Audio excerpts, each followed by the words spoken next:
Thank you. According to science, there is one feature on your face that is the most important when it comes to expressing your emotions. And when we express emotions, we have 46 muscles on our face that make them up. But this one feature that is the most important, I'd like you to have a think for a moment and guess what that might be. And now, don't worry, I know how Latvians are shy. In fact, I've been told you're really shy, so I'm not going to pick on anyone to volunteer, but I'd like you to raise your hands when you hear the right answer.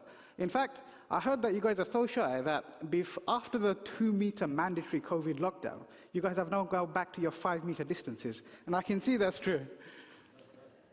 Okay, so coming back to that feature, the one that's the most important when it comes to expressing your emotions.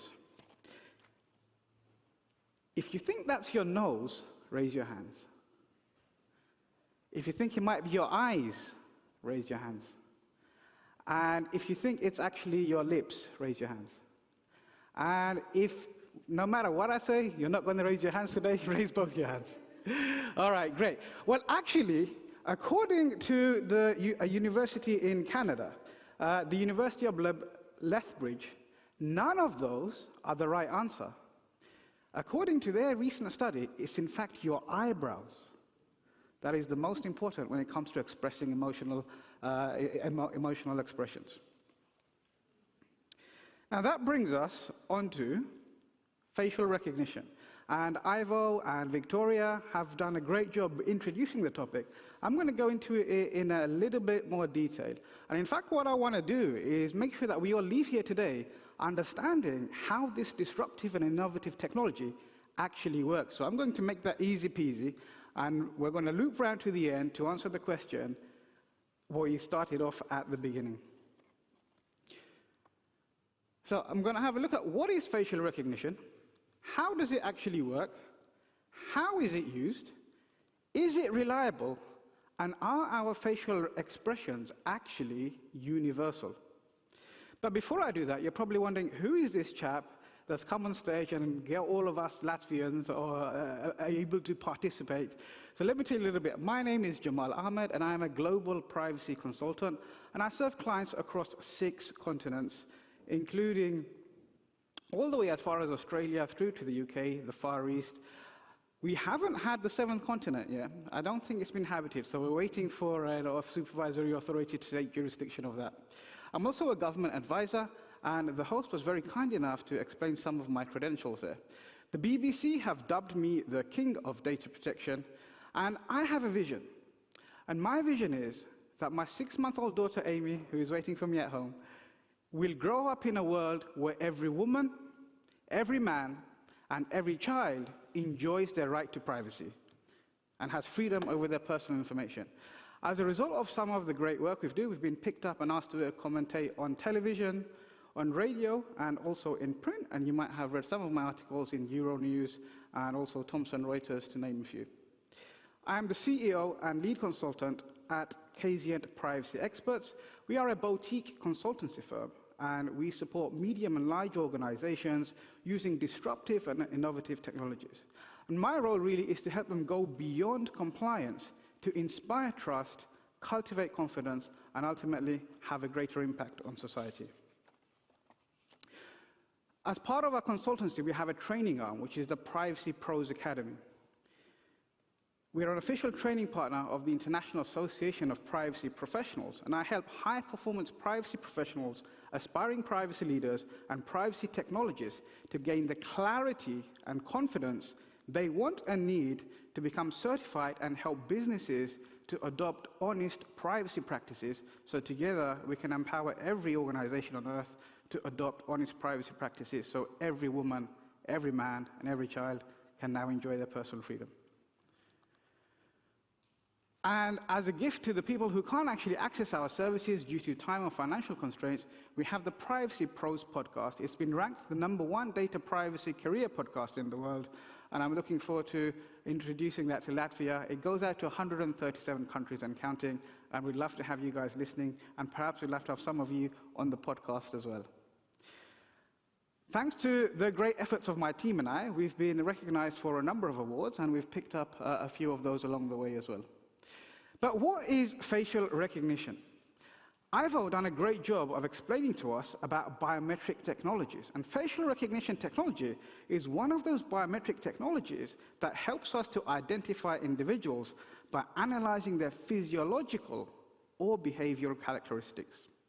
And biometrics have been developed to identify people using their fingerprints, using their hands, using their eye retinas and irises, their voice, their gait, and also their face.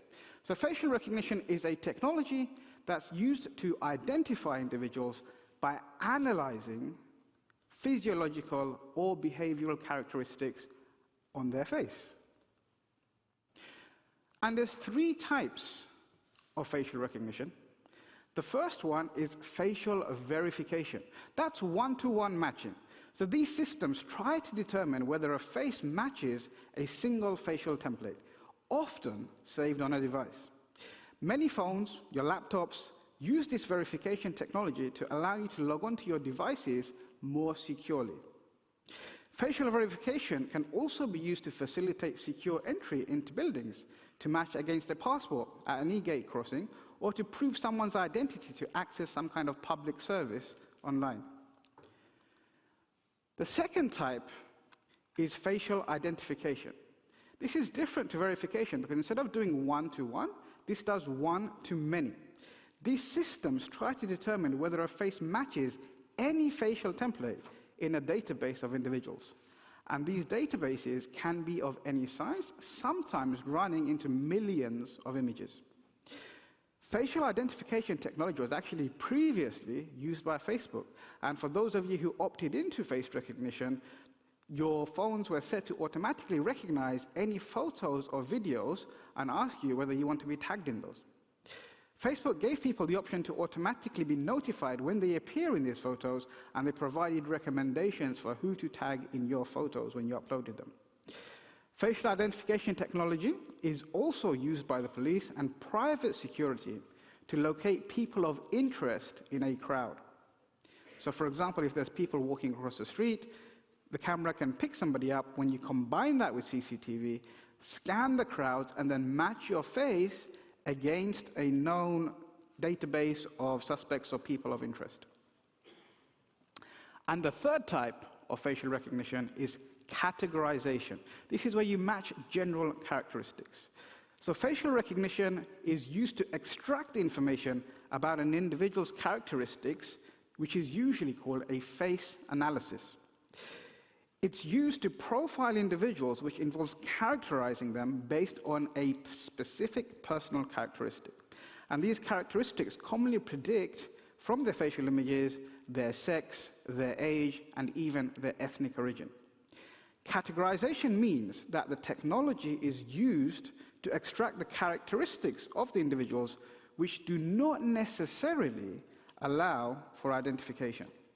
However, if several characteristics can be inferred from a face and potentially linked to other data, for example, the location data, then it could enable the identification of an individual.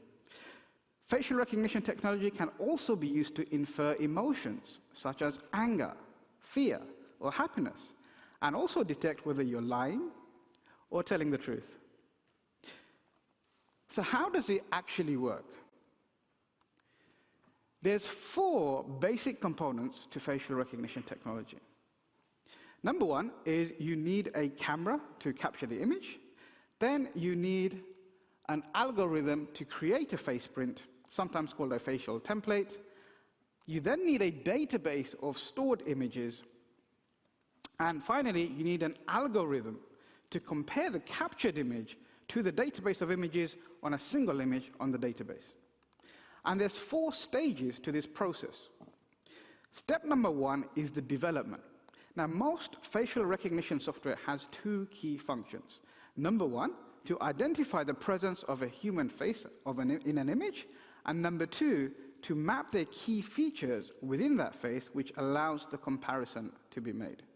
So, for example, if you was to think about your face for a moment, to be able to map your face to a database of other images, what they would do is create a facial template of that.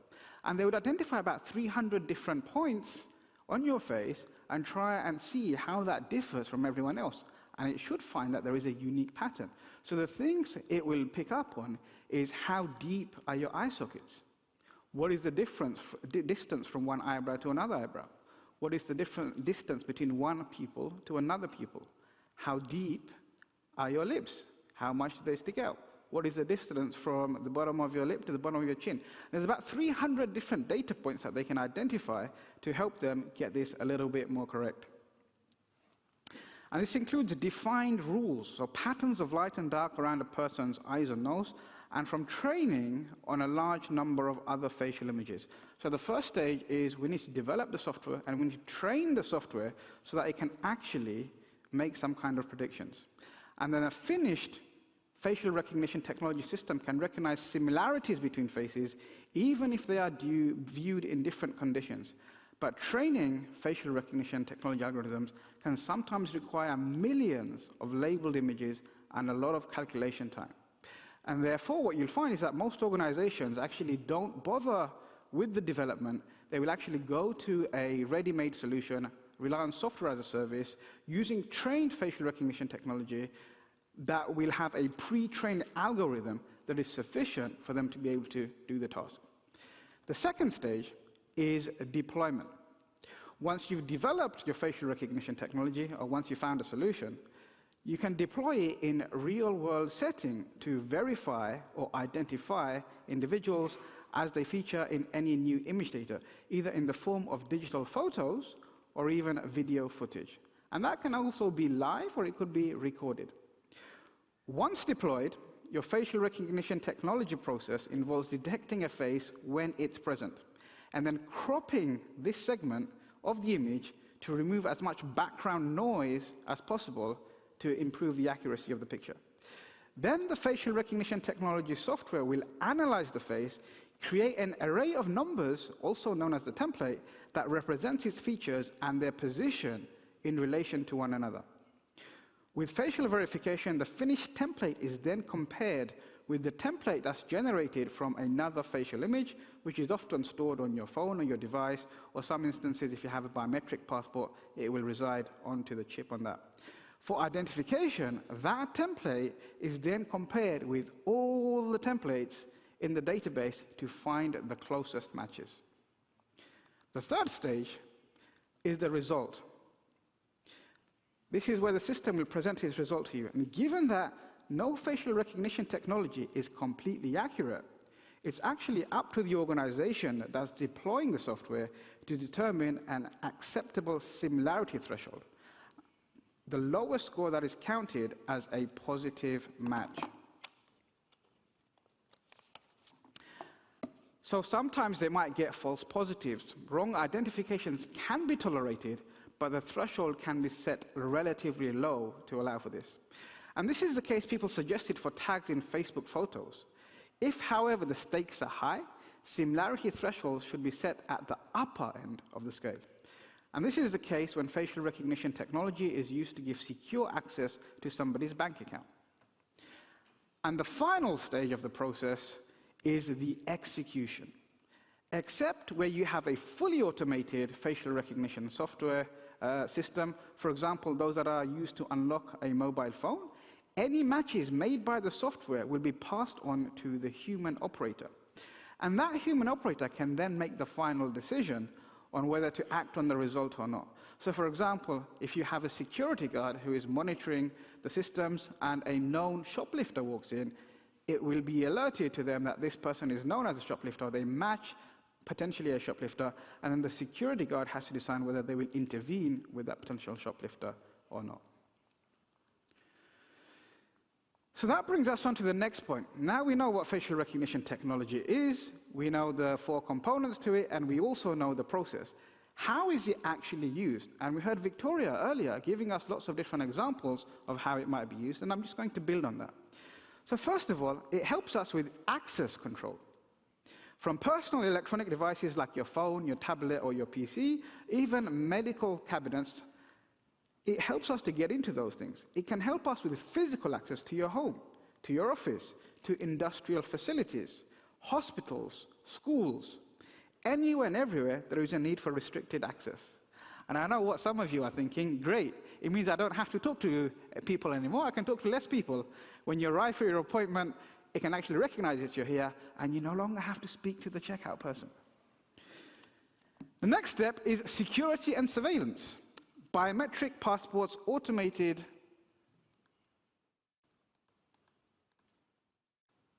Let me catch up with the slides there, thank you. So biometric passports, for example, automated passports control. British Airways uses facial recognition for passengers boarding their flights from the United States. And travelers' faces can be scanned by a camera to have their identity verified to board the plane without even having to show their passports or their boarding passes. And the airline has been using technology on UK domestic flights from Heathrow, and it's working towards biometric boarding for all international flights at the airport. Health and safety, patient check-in and check-out, patient monitoring and diagnosis. Face recognition can be combined with complementary technologies such as real-time emotional recognition to get better patient thoughts.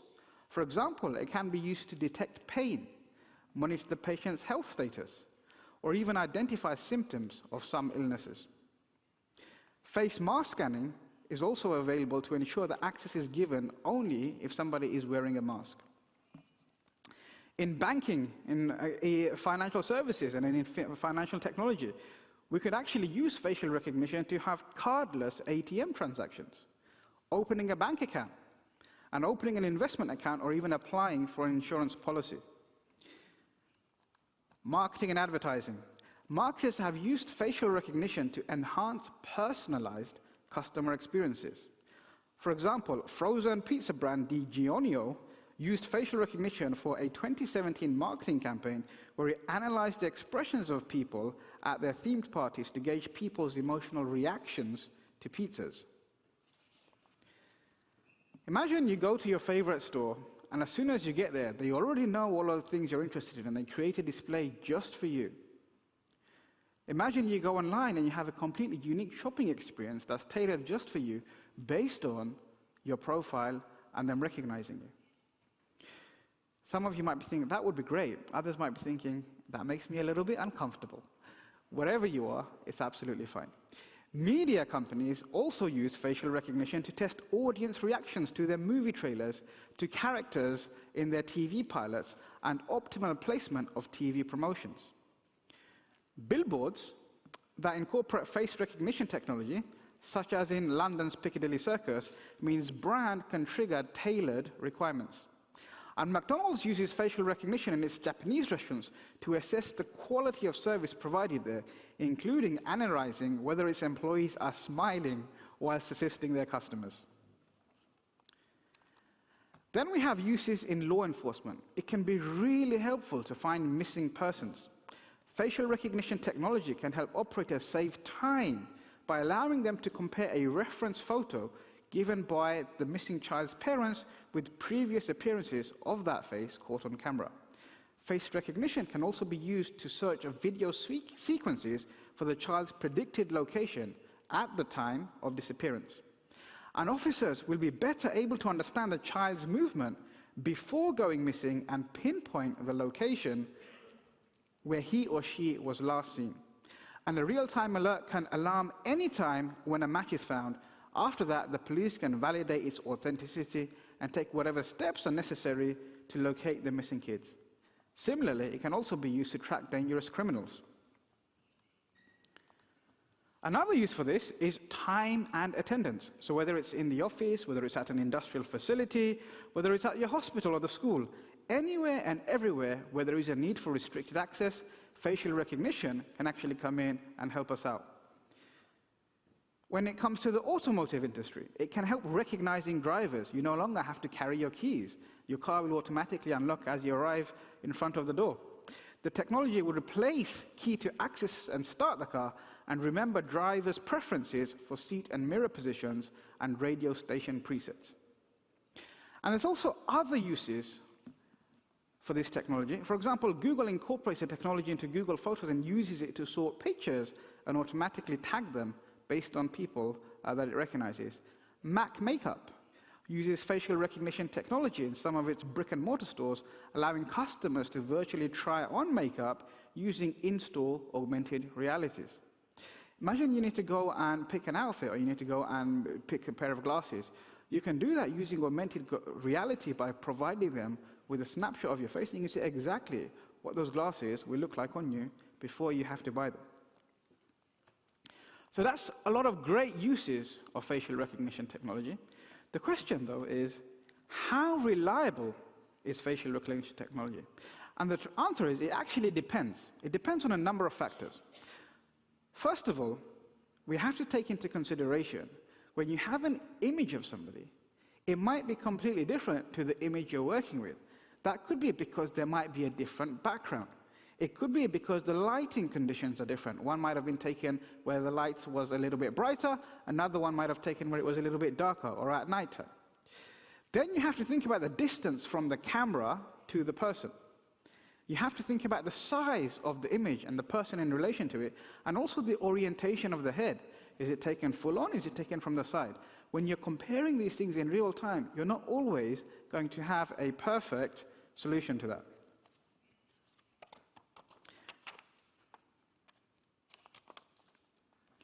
So the closer you have the sample to the actual finish, the easier it's going to be. This graph shows the accuracy of facial recognition technologies by a study done in 2019. And you can see here, it backs up what Ivor was saying earlier, that facial recognition technologies actually works worse when it comes to people of darker females. When it comes to darker females, darker males, lighter females, and lighter males have the best chances of actually being predicted accurately. And the reason for that is the confidence threshold. So you have true positives, true negatives, false positives, and false negatives. And these definitions are very helpful to compute the metrics to understand how reliable facial recognition technology can be. In general, they refer to the binary classification problem in which a prediction is made, either yes or no, on the data that holds a true value of yes or no. So a true positive would be where it's predicted yes, and it's actually correct. A true negative is where it's predicted no, and it's correct. A false positive is when it predicts yes, and it's wrong. The right answer was actually no.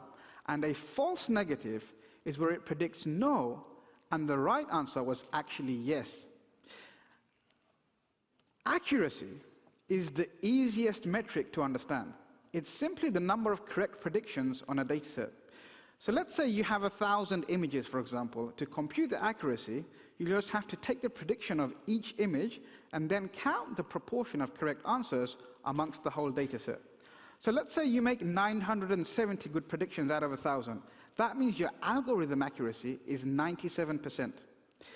This metric is used when there is no interesting trade-off between a false positive and a false negative prediction. But sometimes, depending on your objective and the gravity of your decisions, you may want to unbalance the way your algorithm works using other metrics such as recall or precision. Recall, sometimes known as sensitivity, this is where it's computing your recall of your algorithm. You only need to consider the real true label data amongst your data set and then compute the percentage of right precisions. And precision is also a positive predictive value.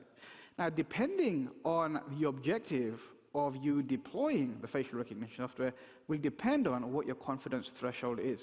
So, for example, if it's, for example, wanting to tag you in a photo, you might say anything above 70% is okay. But if it comes to something a little bit more secure, like getting access to your bank account, you might request that it's only 99%.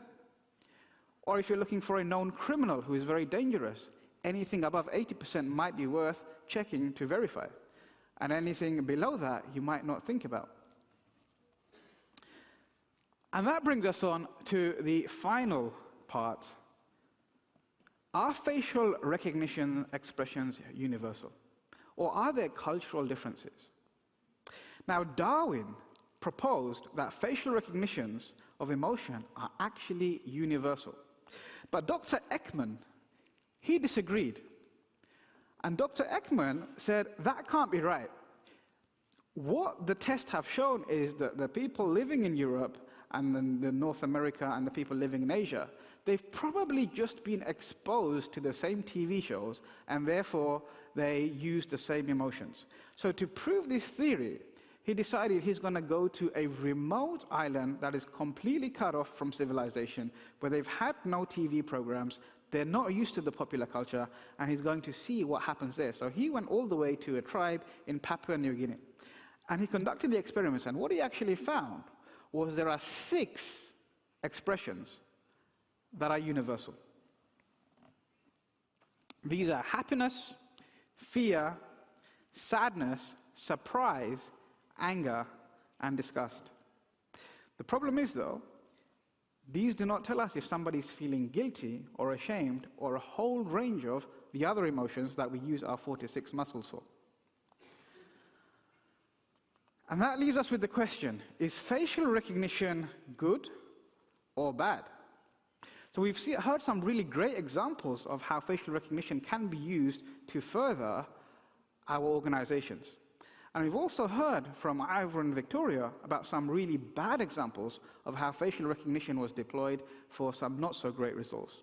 In February 2019, Nigel Parks was accused of shoplifting and trying to hit a police officer in New Jersey. And the police identified him using facial recognition software, even though he was 30 miles away at the time of the incidents. Mr. Park spent 10 days in jail and paid around $5,000 to defend himself due to the bad face recognition. In Detroit, another 25-year-old man was accused of a felony for supposedly reaching into a teacher's vehicle, grabbing the cell phone, throwing it, cracking the screen, and breaking the case. The flaws in facial recognition got him arrested for a crime he didn't commit.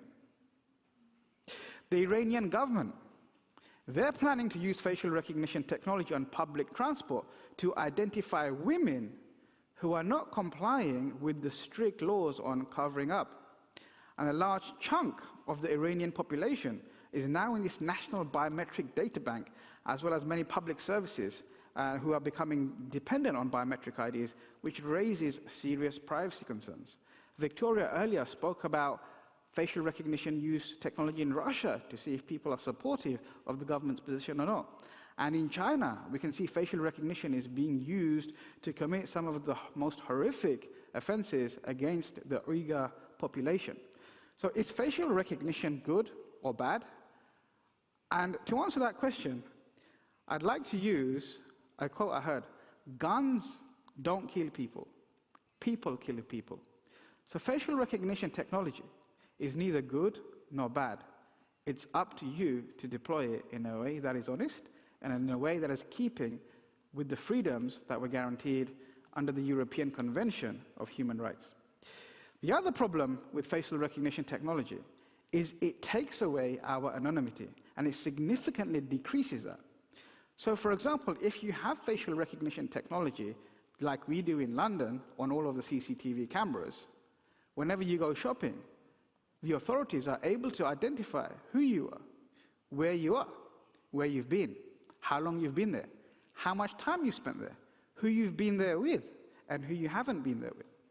And this raises all sorts of problems, especially because people might now start to hesitate where they go shopping, or where they assemble, or how they protest and exercise their freedom of speech. And if you think about Kalo's subjective privacy harms, this can actually be quite distressing for individuals just to think that they might be being watched and not knowing what decisions are being made about them and start questioning their own selves. And also it can lead to lack of transparency. Facial scans can be captured very easily and remotely and in secret. Unlike other biometrics, for example, fingerprints, you know you are placing your fingerprint somewhere. Your palm print, you know you're facing your hand somewhere. Your eye scan, you know you have to look into something. With CCTV and facial recognition built in, you might have no idea you're actually being profiled.